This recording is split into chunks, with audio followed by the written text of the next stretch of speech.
పంచాయతీ సచివాలయంలో పనిచేస్తున్న engineering assistant ఎవరైతే ఉన్నారో ఎస్ లోకనాథ్ అతని మీద చాలా ఫిర్యాదులు వస్తున్నాయి. అదేవిధంగా ఈ పంచాయతీకి సంబంధించినటువంటి ఒక ఊరు గ్రామస్తుడు, సింగపురం గ్రామస్తుడు, తాను ఇల్లు కట్టుకున్నాడు. ఇల్లు కట్టుకోవడానికి పునాదులు వేసుకున్నాడు. అతను లోన్ స్కీములు శాంక్షన్ అయిన పిదప అతను కట్టుకున్నటువంటి కన్స్ట్రక్షన్ ఖర్చుల కోసం, బిల్స్ కోసం ఆఫీస్ చుట్టూ తిరుగుతున్నాడు. ఇతను అప్లోడ్ చేయడు. సో లంచం ఇస్తే కానీ నేను చేయను అని కూర్చున్నాడు.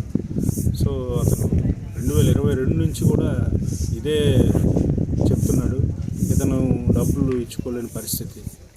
సో మొన్న అయితే 15,000 ఇస్తే కానీ నీ పని చేయను కరాఖండిగా చెప్పడం జరిగింది. అది అంత డబ్బులు ఇతని దగ్గర లేవు. పూర్ పర్సన్ అయితే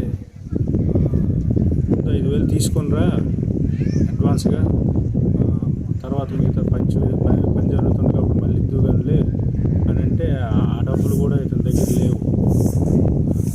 లంచం ఇవ్వడం ఇష్టం లేక ఏసీని ఆశ్రయించాను శ్రీకాకుళం. సో మేము ఈరోజు ఆ లంచం డబ్బులు అడ్వాన్స్ ఏదైతే ఉందో 5,000 రూపాయలు ఇస్తుండగా మేము రెడ్ హ్యాండెడ్గా ఈరోజు సదర్ ఇంజనీరింగ్ అసిస్టెంట్ లోకనాథ్ పట్టుకోవడం జరిగింది. కేసు నమోదు చేసాం, అరెస్ట్ చేస్తున్నాం. రేపు ఏసీబీ కోర్టులో హాజరుపరుస్తాం. కంప్లైంట్ గారి పేరు కంప్లైంట్ గారి పేరు గోపిని ఉంచుతాం.